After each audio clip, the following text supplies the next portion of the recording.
요즘 젊은이들이요, 길거리에 타로점이 참 많잖아요. 타로점 보는 데 가서 점을 많이 본다고 그래요.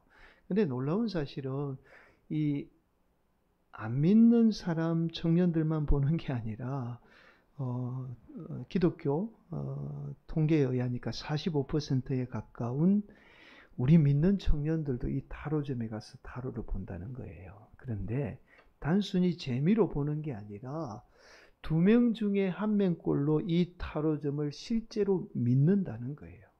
그러니까 요즘 청년 기독교인들은 하나님도 믿지만 타로점도 믿는다는 거예요.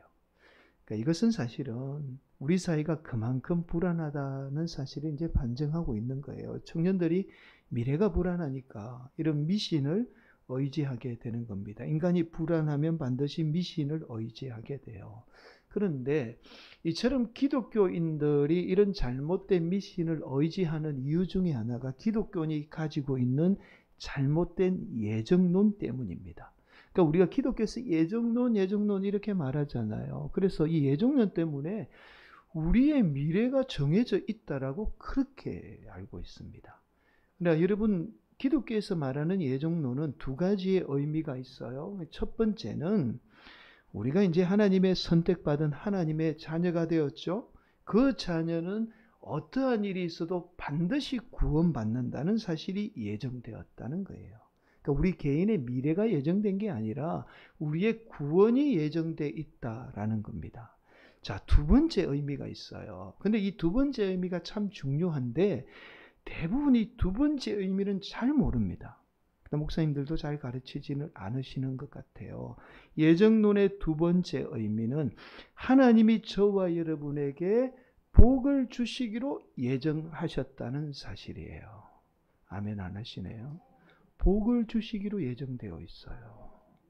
그래서 저와 여러분이 때로는 실수하잖아요. 때로는 죄 지어요. 때로는 넘어지기도 하죠. 그러나 예수 믿는 성도는 반드시 복을 받게 됩니다. 어떤 어려움이 찾아와도 복을 받게 돼요. 그래서 우리가 미래에 대해서 불안해하며 두려워하며 이런 미신을 찾을 이유가 없는 거예요. 이미 우리는 복받기로 예정된 사람이기 때문에 어떠한 일이 있어도 두려워할 이유가 없는 거죠. 사랑하는 성도 여러분, 오늘도 우리 성도들이 이 놀라운 은혜를 믿음으로 고백하는 복된 성도들이 되시기를 간절히 축복합니다. 그래서 하나님이 예정한 복을 누리는 귀한 성도들이 되시기를 간절히 축복합니다. 여러분, 우리는 지난 시간에 사도 바울이 바나바와 싸웠어요. 그리고는 바나바는 누가를 데리죠. 마가를 데리고 1차 선교지에 갔던 곳을 다시 방문하게 됩니다. 그런데 오늘 본문에 의하니까 사도 바울은요, 신라를 데리고 더베와 루스드라에 이르게 됩니다. 여러분, 사도 바울은 이곳에서 디모데를 만나 디모데를 제자 삼게 돼요. 그런데 이 디모데에게 할례를 행하게 됩니다. 여러분, 우리가 지난번에 초대교회가 금했던 게 뭐죠? 할례였죠. 그런데 디모데에게 지금 할례를 행하고 있는 거예요. 여러분, 그 이유가 있습니다. 디모데는 아버지는 헬라인이지만 어머니가 유대인이에요. 그러니까 우리는 북의 혈통이지만 유대인들은 목의 혈통입니다. 어머니가 유대인이면 내가 유대인이 되는 거예요. 그래서 그 간섭대로, 유대인의 간섭대로 할례를 행하게 되었던 겁니다. 그리고 오늘 본문 6절에 의하면 사도 바울의 일행은 성령님에 의해서 아시아 지역이 아닌 지금의 유럽 지역으로 선교지죠. 복음을 전하게 됩니다. 여러분 6절 함께 봉독합니다. 성령이 아시아에서 말씀을 전하지 못하게 하시거늘 그들이 부르기아와 갈라디아 땅으로 다녀가. 여러분 오늘 본문에 의하면 이 아시아 지역이라고 이야기합니다. 그래서 우리가 흔히 이 아시아 지역을 우리가 지금 살고 있는 아시아 지역으로 그렇게 말하는 분이 계세요. 간혹 목사님들 중에 오늘 본문 가지고 이렇게 말씀하시는 분이 있습니다. 만약에 사도 바울이 아시아 지역에 복음을 전했다면 지금의 아시아는 유럽보다 더 잘 살게 되었을 것이다 라고 그렇게 간혹 말씀하시는 분이 계세요. 여러분 본문에서 말씀하는 아시아는 우리가 사는 아시아가 아닙니다. 당시에 지금의 튀르키예죠. 우리가 이제 터키로 알고 있는 지역을 아시아라고 불렀어요. 이 지역을 지금 아시아라고 말합니다. 그래서 사도 바울이 튀르키예 지역에 복음을 전한 것이 아니라 마치 성령님의 지시 때문에 지금의 유럽 지역으로 복음을 전하게 되었다라고 지금 말씀하고 있어요. 여러분, 그래서 우리는 오늘 본문 말씀 때문에 마치 우리가 믿는 성령님이 우리의 미래를 예견하는 분, 아니면 우리가 어떤 것을 선택하면서 바른 선택을 할 수 있도록 가르쳐 주는 분으로 우리가 오해합니다. 오늘 말씀 때문에. 그래서 목사님이나 흔히 신령하다고 소문난 분을 찾아가요. 그리고는 우리의 미래를 묻거나 우리가 어떤 선택을 해야 됩니까? 라고 묻게 됩니다. 저도 목회를 하면서 간혹 이런 질문을 받게 됩니다. 목사님, 이 아파트 사면 이 아파트가 오를까요? 아니면 내릴까요? 여러분, 제가 어떻게 대답할까요? 제가 기도해보고 하나님이 가르쳐주면 말씀드리겠습니다. 이렇게 대답할까요? 여러분, 이렇게 대답해야 능력 있는 목사입니다. 근데 저는 그렇게 대답하지 않습니다. 저는 그럴 때마다 차라리 저에게 묻지 마시고 부동산 중개인에게 가서 물어보는 게 더 정확할 겁니다. 라고 그렇게 대답합니다. 여러분, 아파트 가격에 대해서 목회자보다 부동산 중개인이 더 잘 알죠. 아파트 가격이 오를지 내릴지는 부동산 전문가에게 물어봐야 합니다. 여러분, 우리가 오해하는 것이 오늘 본문 때문에 인간이 미래를 예견할 수 있다는 착각이에요. 하나님은 어떠한 방법으로든지 인간의 미래를 예견할 수 있도록 열어두지 않았습니다. 이 말은 우리 인간은 절대로 미래에 대해서 알 수 없다는 거예요. 아무리 성령님이 임해도 절대로 알 수 없습니다.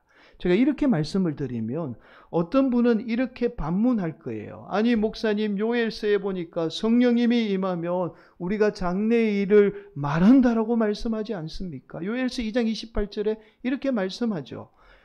그 후에 내가 내 영을 만민에게 부어주리니 너희 자녀들이 장래의 일을 말할 것이며 너희 늙은이는 꿈을 꾸며 너희 젊은이는 이상을 볼 것이며.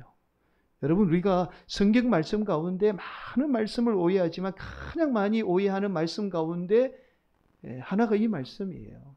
그러니까 성령님이 임하며 우리가 마치 장래의 일, 미래의 일을 말하게 된다라고 그렇게 알고 있는 말씀이죠. 여러분, 저와 여러분은 이미 성령님이 임했어요. 그렇다면 지금 저와 여러분은 어떻게 해요? 성경 말씀대로라면 이 미래의 일을 예견해야 돼요. 그렇죠? 여러분, 지금 미래의 일을 예견할 수 있나요? 없지요? 자, 그렇다면 여러분, 혹시 저와 여러분이 지금 성령님이 임하지 않았을까요? 여러분, 그렇잖아요. 말씀대로라면 성령님이 임했으면 분명히 미래를 예견한다라고 말씀하고 있잖아요.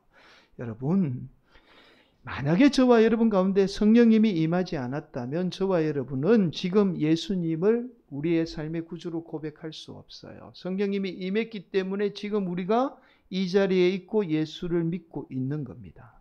성령님의 역사 없이는 누구도 예수님을 구주로 고백하지 못해요. 성령님이 임했는데 우리가 미래를 말하지 못해요. 지금 말씀이 모순이잖아요. 여러분, 요엘서의 말씀은 성령님이 임하면 우리가 알고 있는 장래의 일이에요. 미래의 일을 말한다라는 말씀이 아닙니다. 성령님이 임하게 되면 저와 여러분이 담대하게 예수님으로부터 임할 미래예요. 그러니까 요엘서는 마지막 심판을 예언하는 거거든요. 예수님의 재림을 담대하게 우리가 증거하게 된다는 거예요. 여러분, 예수님의 재림의 날 이 땅에 심판이 임한다라고 말씀하잖아요. 이 미래의 일을 우리가 성령님이 임하게 되면 담대하게 말하게 된다, 예견하게 된다라는 말씀이 요엘서 2장 28절의 말씀이에요. 여러분, 오늘 본문도 마찬가지입니다. 오늘 본문의 말씀만 보면 마치 성령님이 아시아의 말씀을 전하지 못하게 막고 지금 우리가 알고 있는 유럽 쪽으로 말씀을 전하도록 명령한 것처럼 보여요. 여러분, 오늘 본문 말씀을 바르게 이해하기 위해서 2차 선교지 지도를 조금 우리가 볼 필요가 있습니다. 여러분, 앞에 한번 보실까요? 더베와 루스드라에서 디모데를 선택하게 됩니다. 네. 앞서서 살펴보았죠. 여러분, 그런데 2차 선교 이 지도만 보면 이곳 더베와 루스트러가 어떤 곳인지 잘 모릅니다. 그런데 1차 선교 지도를 보면 이곳이 어떤 곳인지 알 수 있어요. 1차 미리 우리 장로님 넘겨주셨는데요. 1차 선교지를 보면 더베와 루스트라는 1차 선교의 종착지입니다. 이해가 되시죠? 자, 2차 한 번 더 보여주시죠, 장로님. 2차는 출발지고 1차 때는 종착지예요. 여러분, 사도 바울이 바나바와 지금 다툰 거예요. 근데 이 바나바는 어떻게 선교를 갔느냐 하면 1차 선교지 갔던 그 순서대로 다시 돌아간 겁니다. 이렇게 돌아간 거예요. 근데 사도 바울은 바나바와 싸웠으니까 바나바와 부딪히기 싫어서 지금 어떻게 간 거죠? 1차 선교지 역으로 간 거예요. 그래서 1차 선교지 종착지를 먼저 간 겁니다. 이해가 되시죠? 그러면 사도 바울이 계속해서 이 1차 선교지를 역으로 돌면 누구를 반드시 만나게 될까요? 바나바. 싸운 바나바와 만나게 되는 거예요. 그래서 여러분, 사도 바울은 어쩔 수 없이 버루기아와 갈라디아 땅으로 갈 수밖에 없었던 겁니다. 자, 여러분, 그리고 중요한 사실은 사도행전은 사도 바울이 기록한 서신이 아니에요. 제3자입니다. 누가가 기록한 성경 말씀이죠.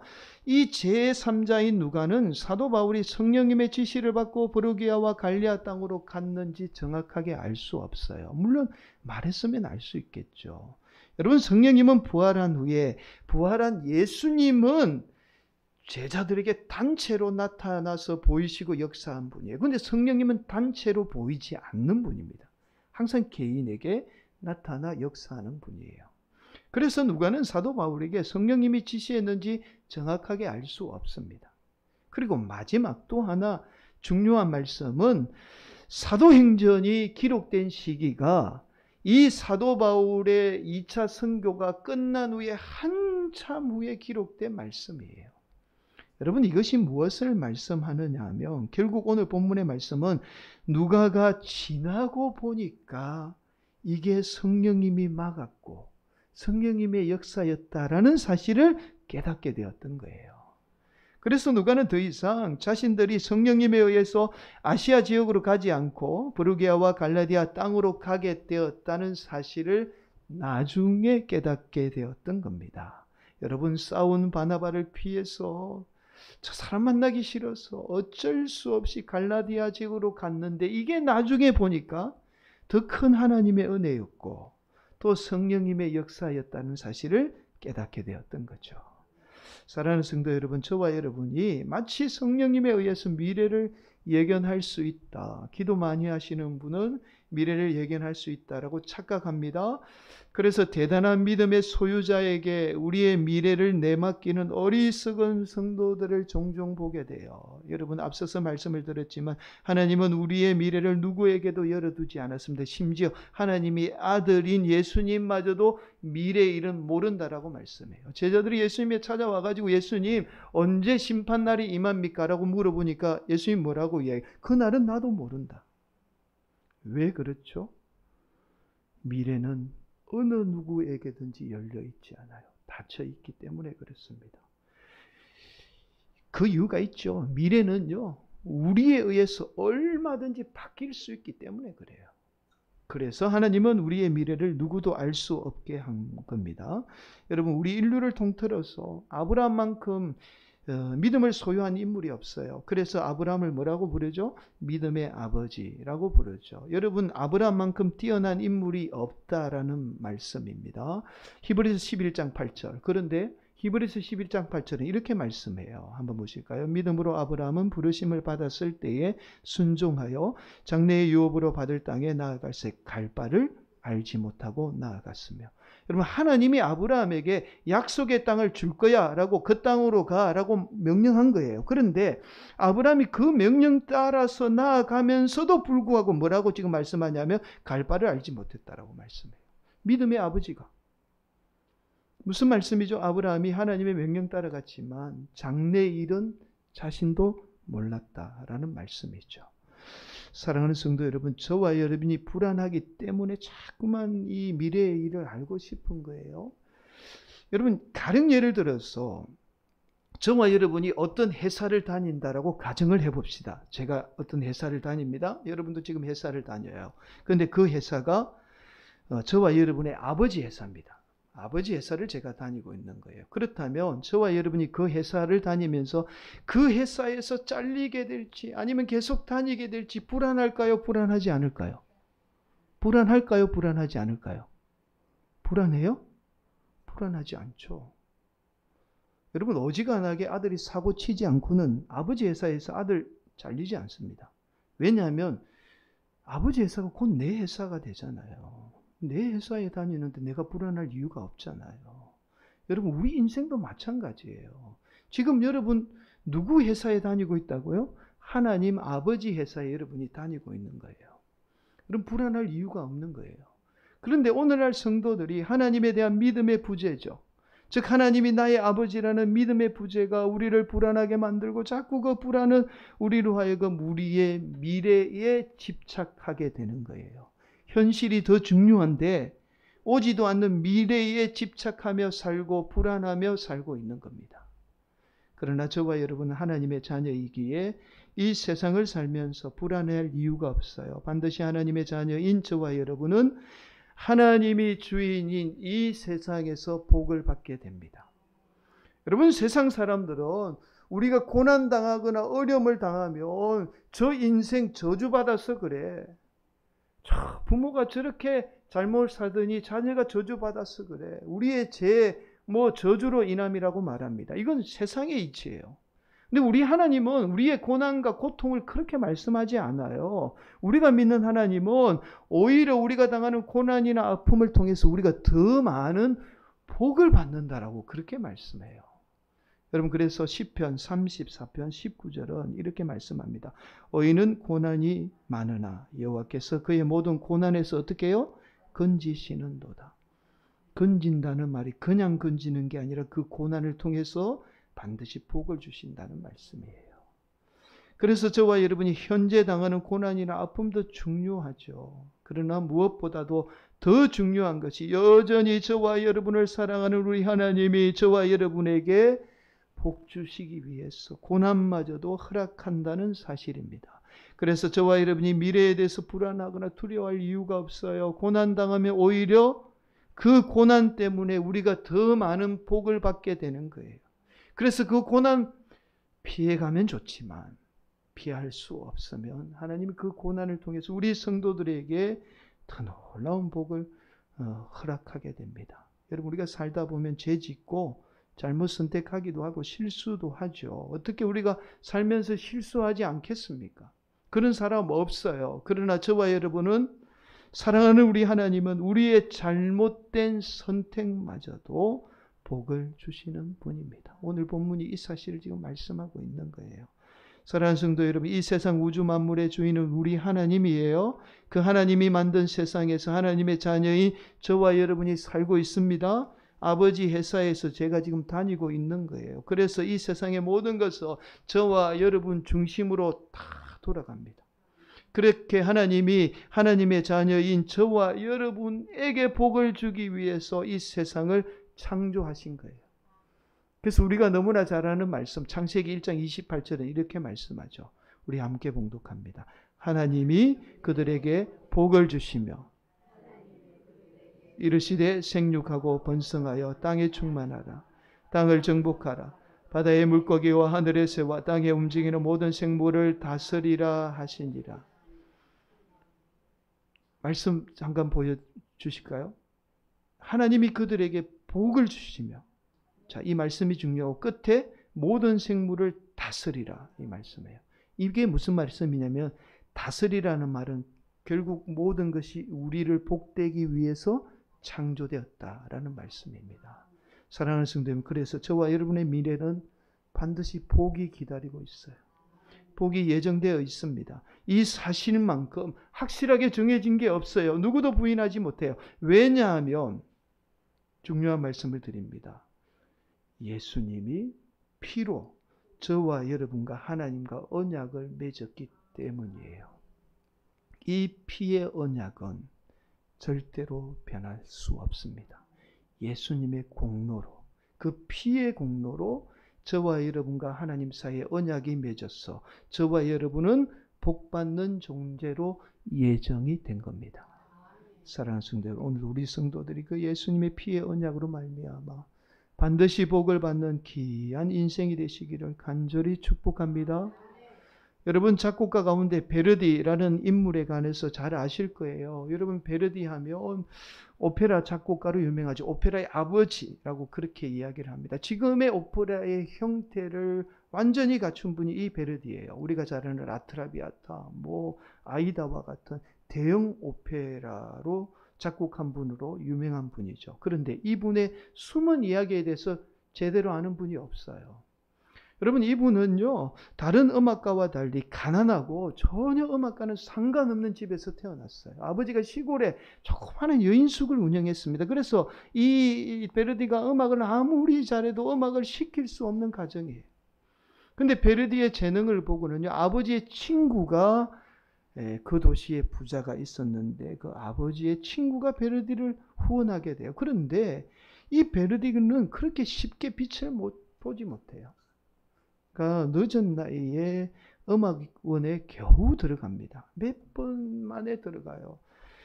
그렇게 몇몇 작품을 작곡하지만 사람들이 그렇게 주목해 주지 않아요. 그러던 중에 하나 작곡한 곡이 그나마 사람들이 좀 관심을 가지기 시작합니다. 그런데 이때 베르디에게 엄청난 역경이 찾아와요.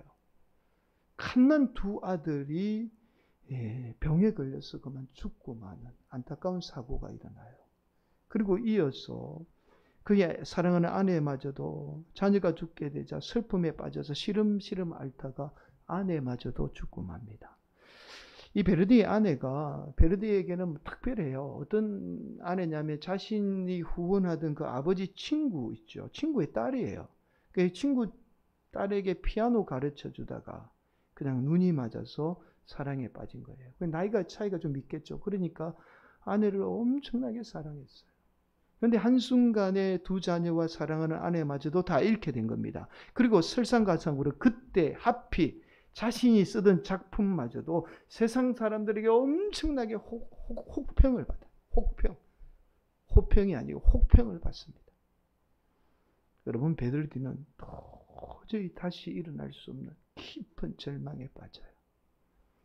여러분, 이때 베르디를 다시 이렇게 세우신 분이 바로 우리 하나님 아버지예요. 베르디가 나부코라는 이 작품을 작곡을 합니다. 절망에 빠져서. 이 나부코가 어떤 내용이냐면 이스라엘 백성들이 멸망해서 바벨론 포로로 잡혀가잖아요. 그때 히브리 노예라고 그러죠. 히브리 노예들이 절망에 빠져 있을 때에 여전히 이스라엘 백성들을 구원하시는 그 하나님의 손길에 관한 작품이 나부코예요.